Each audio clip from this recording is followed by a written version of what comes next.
In the dusty backroads of Depression-era America, where traveling circuses brought wonder and spectacle to towns that had forgotten how to smile, there moved through the heartland in the summer of 1930 a collection of performers whose talents had been honed by years of bringing joy to audiences who desperately needed escape from the harsh realities of economic collapse and social upheaval. The Pemberton Family Circus was not the grandest show on earth, but it possessed a magic that came from genuine love of performance and an understanding that entertainment could be a form of salvation for both performers and spectators alike.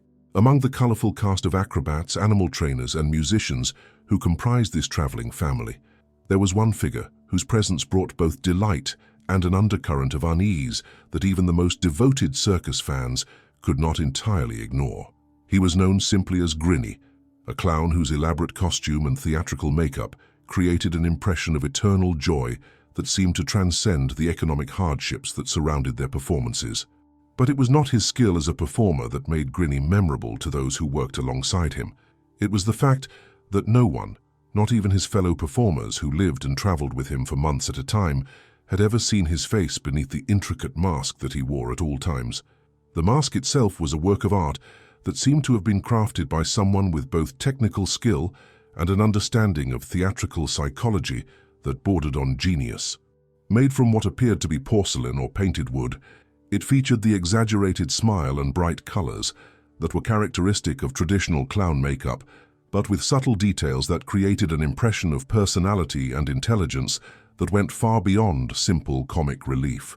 The eyes in particular seemed to hold depths that suggested awareness and understanding that made audiences feel as though they were being seen and acknowledged as individuals rather than simply masses to be entertained. Grinny had joined the Pemberton Circus in the spring of 1928, appearing at their winter quarters, with references from European circuses that could not be verified, but which seemed genuine enough to satisfy Samuel Pemberton, the patriarch who had founded the show and who prided himself on his ability to judge character and talent.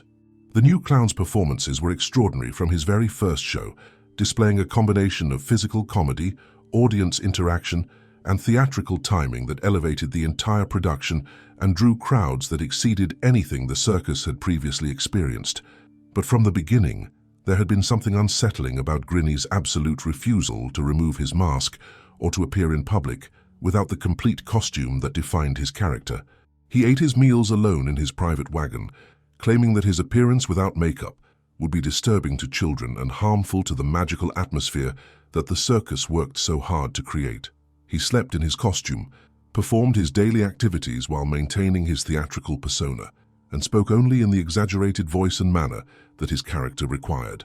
The other performers initially accepted this eccentricity as the kind of artistic dedication that was common among circus professionals, many of whom maintained their stage personas as a form of protection against a world that often viewed entertainers with suspicion and disdain.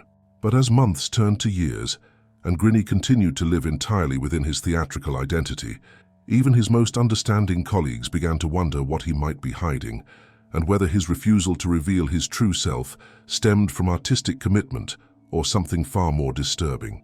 Martha Delacroix, the circus's fortune teller and unofficial counselor to performers who struggled with the pressures of life on the road, made several attempts to establish genuine personal relationships with Grinny that might encourage him to share his authentic self with trusted friends.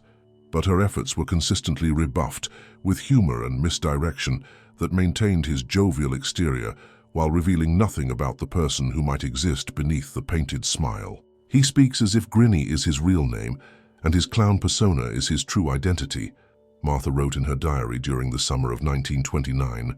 When I ask about his life before joining us, he tells stories that sound like fairy tales rather than personal history.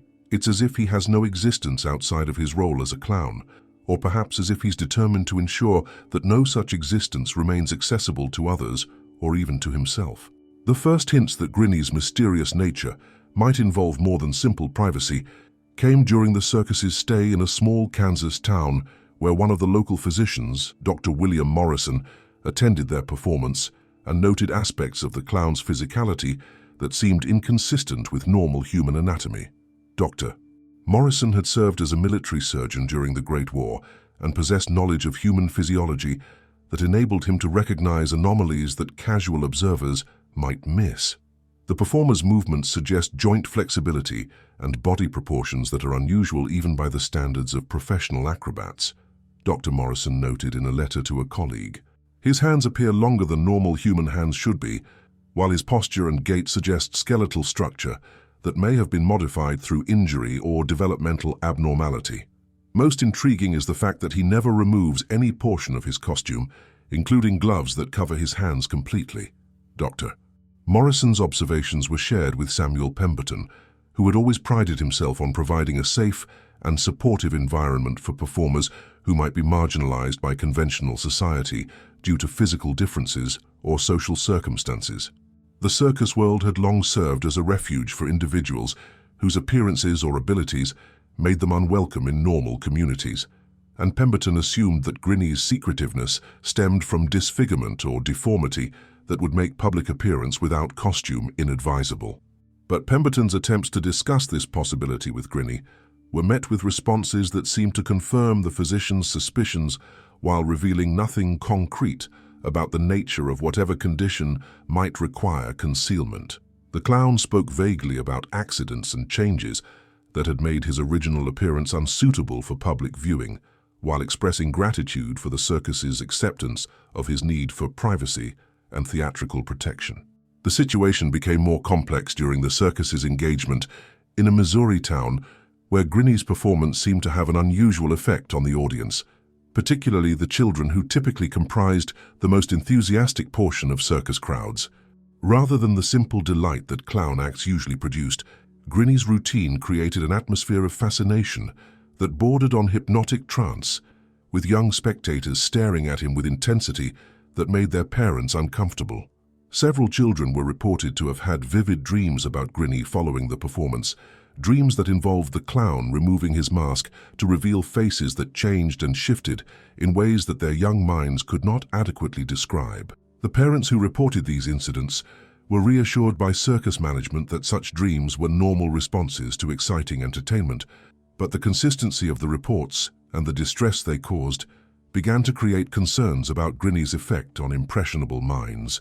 As we delve into this disturbing tale of hidden identity and theatrical deception, we must confront the possibility that some performers become so completely absorbed in their stage personas that they lose all connection to their original selves. The story we're exploring forces us to question the boundaries between performance and reality, and whether the masks we wear to entertain others might sometimes become permanent features that hide truths too terrible for ordinary comprehension. If you find yourself drawn to these investigations into the darker aspects of entertainment and the prices paid for bringing joy to others, please share your thoughts in the comments below and join our community by subscribing to the channel. The transformation in circus dynamics following the Missouri incident was subtle but unmistakable to performers who had learned to read the emotional currents that flowed through their traveling community. Grinny's interactions with his colleagues became more guarded, while his performances took on an intensity that seemed to transcend normal entertainment and approach something that resembled ritual or ceremony rather than simple comic relief. Tommy Valdez, a young acrobat who had joined the circus around the same time as Grinny, noted changes in the clown's behavior that suggested increasing isolation and possible psychological disturbance. He started talking to himself when he thought no one was listening, Tommy later recalled. But it wasn't normal self-conversation. It sounded like he was talking to someone else, someone who was giving him instructions or advice that he didn't want to follow. The conversations that Tommy overheard became more frequent and more disturbing as the summer progressed, with Grinny apparently engaging in arguments with invisible companions who seemed to be urging him toward actions that his conscious mind resisted. The content of these discussions was difficult to discern, but they often involved references to showing them the truth and removing the pretense that suggested internal conflict about maintaining his concealed identity. More alarming were the physical changes that some observers noted in Grinny's appearance, alterations that were subtle but consistent enough to suggest that whatever condition he was hiding was progressive rather than static. His costume began to fit differently, as if his body proportions were changing, while his movements became more fluid and less constrained by normal human limitations of flexibility and joint function. Dr. Morrison, who had continued to observe Grinny during subsequent circus visits to towns within his practice area, documented changes that challenged his understanding of human anatomy and development. The subject appears to be undergoing physical transformation that involves not just growth or weight change, but fundamental alterations to skeletal and muscular structure, he noted in his medical journal. The modifications seem to be occurring gradually and may represent either progressive disease or developmental processes that are not consistent with normal human physiology. The crisis that would ultimately expose Grinny's secret began during the circus's stay in a small Illinois town where a group of local children, fascinated by the mysterious clown, attempted to follow him to his private wagon after the evening performance. Their innocent curiosity led to a discovery that would traumatize everyone involved and reveal the true nature of what Grinny had been hiding beneath his theatrical mask. According to the testimony of 8-year-old Lucy Patterson, the bravest of the children who had decided to spy on their favorite performer, what they witnessed through the window of Grinny's wagon challenged every assumption about human appearance and the nature of theatrical disguise.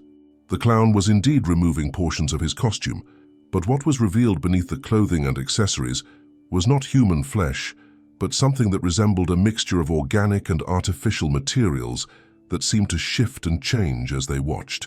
His face wasn't a face like people have, Lucy told her parents in the confused and frightened language of a child trying to describe something beyond her comprehension.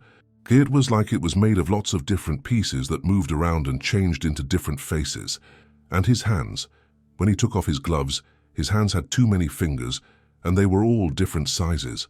The children's report was initially dismissed as the product of overactive imagination stimulated by circus excitement. But the consistency of their accounts and the genuine terror they displayed convinced several parents that something genuinely disturbing had occurred. When these concerns were brought to Samuel Pemberton's attention, he found himself confronting questions about his star performer that he had avoided asking for more than 2 years. The confrontation between Pemberton and Grinny took place in the privacy of the circus owner's wagon, but portions of their conversation were overheard by Martha Delacroix, whose own wagon was positioned nearby and whose years of reading people for her fortune-telling act had made her sensitive to emotional undercurrents that others might miss. According to her account, Grinny's response to questions about his true appearance revealed a tragedy that was far more complex than simple disfigurement or deformity. "I am what the circus made me," Grinny reportedly told Pemberton in a voice that seemed to shift between his familiar clown persona and something else entirely. "You wanted a performer who could bring joy to children and wonder to adults. You wanted someone who could be whatever the audience needed him to be. So I became exactly that, a collection of faces and forms that could adapt to any crowd's desires." The explanation that followed, as Martha later recounted it, suggested that Grinny was not a human performer hiding physical abnormalities, but rather something that had evolved or been created specifically to serve the function of entertainment. His ability to captivate audiences and his perfect understanding of what each crowd needed to see were not the result of training or talent, but rather fundamental aspects of his nature as a being designed to fulfill the role that circus performance required. He spoke of being shaped by the expectations and desires of thousands of audience members, Martha wrote in her diary. Each performance had changed him slightly, adding new features or abilities that would make his next show more effective. He had become a composite of every child's ideal clown and every adult's nostalgic memory of wonder. But the process had cost him any stable sense of individual identity. The revelation that Grinny might not be entirely human created a crisis within the circus community that threatened to destroy the family-like bonds that had sustained their traveling show through years of economic hardship and social marginalization. Some performers viewed him as a dangerous imposter who had deceived them about his fundamental nature, while others saw him as a victim of transformation that had been imposed upon him rather than chosen. The decision about Grinny's future with the circus was complicated by the fact that his performances had become central to their financial success and artistic reputation. Audiences in every town specifically requested the clown who could make children laugh and adults remember what it felt like to believe in magic. Removing him from the show would likely mean the end of the Pemberton family circus as a viable entertainment enterprise. But the ethical questions raised by his continued presence seemed to outweigh commercial considerations. If Grinny was indeed what he claimed to be, a being that had been shaped by audience expectations into a form that served their entertainment needs, was it morally acceptable to continue exploiting him for public spectacle? And if his influence on audiences went beyond simple entertainment to include some form of psychological manipulation, what responsibility did the circus bear for protecting the public from potentially harmful exposure? The solution that was ultimately adopted represented a compromise that satisfied no one, but seemed to offer the best available balance between competing concerns. Grinny would be allowed to remain with the circus, but his performances would be modified to reduce the intensity of audience interaction that seemed to trigger his most disturbing transformations. He would also submit to regular observation by Dr. Morrison, who would monitor his condition and assess any changes that might pose risks to himself or others.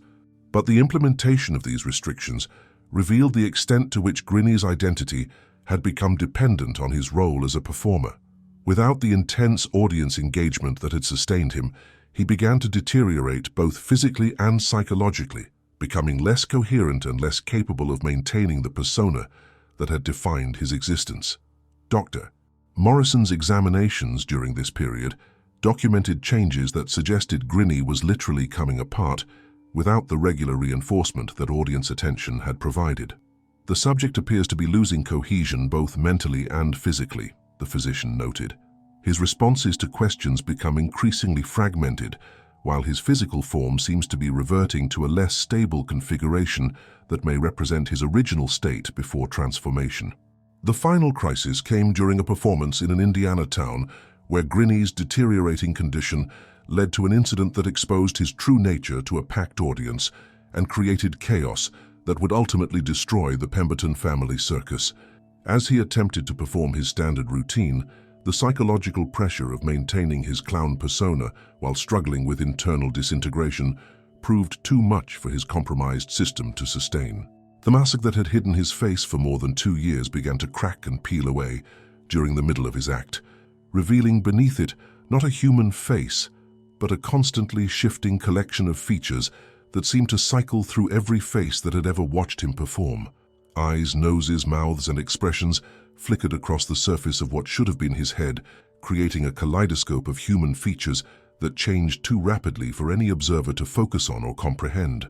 The audience's reaction ranged from screams of terror to fascinated silence as they witnessed the revelation of what their beloved clown had actually been. Children who had laughed at his antics moments before began to cry or hide behind their parents, while adults struggled to process what they were seeing and what it meant about the nature of entertainment and the price of wonder.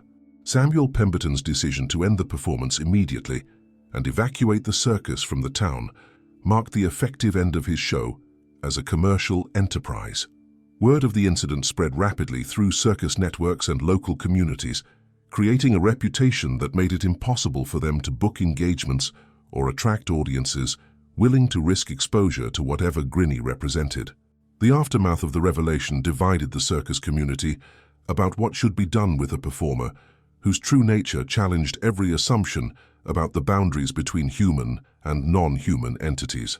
Some argued that Grinny deserved care and protection as a victim of transformation that had been imposed upon him by the expectations of audiences who demanded more than any normal human could provide. Others maintained that he represented a danger that required containment or elimination.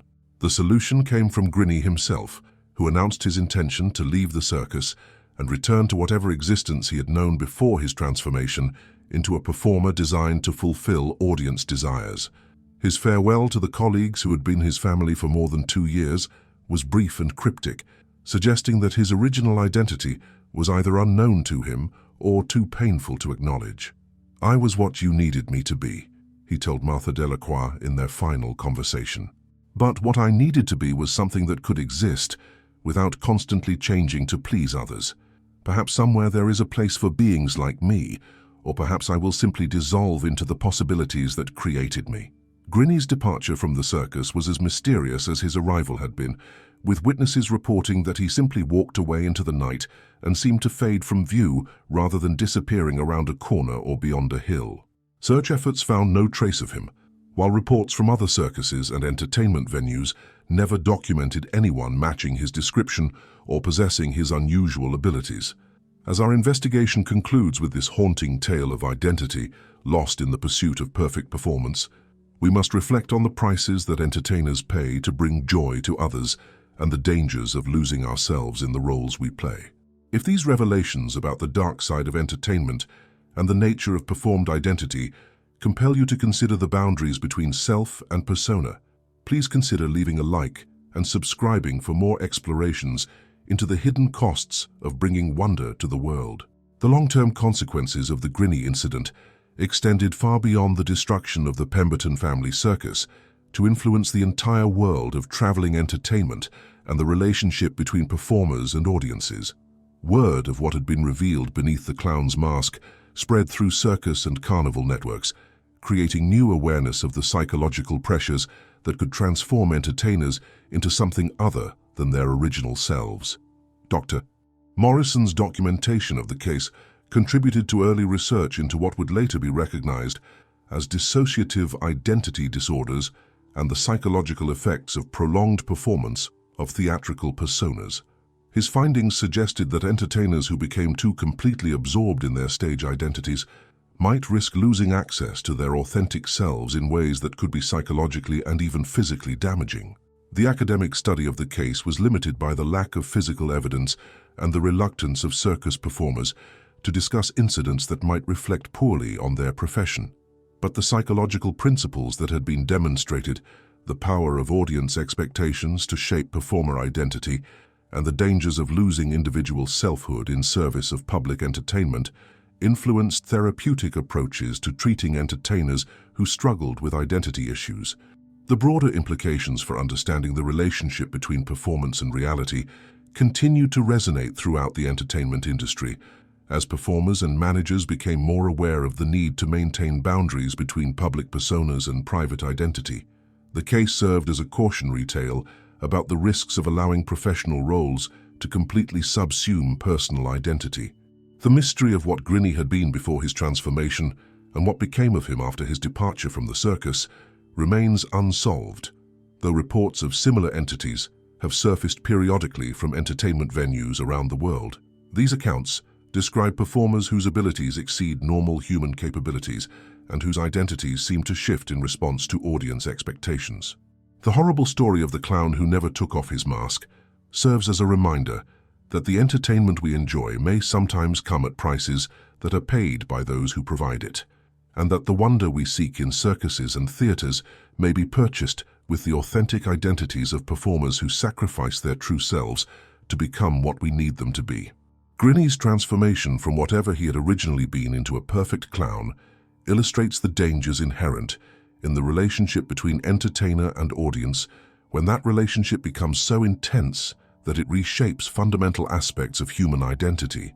In the end, perhaps the most disturbing aspect of his story is not what was revealed when his mask finally came off, but the recognition that all of us wear masks of various kinds, and that the pressure to be what others expect us to be can sometimes transform us into something that is no longer authentically ourselves. The face beneath Grinny's mask was a collection of other people's expectations and desires, a warning about what can happen when we lose touch with our original selves in the pursuit of pleasing others. The clown who never removed his mask may have disappeared into the night, but his legacy continues in the recognition that entertainment and wonder, however joyful they may appear, can carry hidden costs that are paid by those who dedicate their lives to bringing happiness to others. His story reminds us that behind every performance lies a human being whose authentic self may be vulnerable to the transformative power of audience expectations and the seductive appeal of becoming whatever others want us to be. Whether Grinny found his way back to his original identity or simply dissolved into the collective imagination that had created him remains unknown, but his brief time with the Pemberton family circus left an indelible mark on everyone who witnessed the revelation of what can happen when the line between performance and reality becomes so blurred that the performer can no longer distinguish between who they are and who they pretend to be.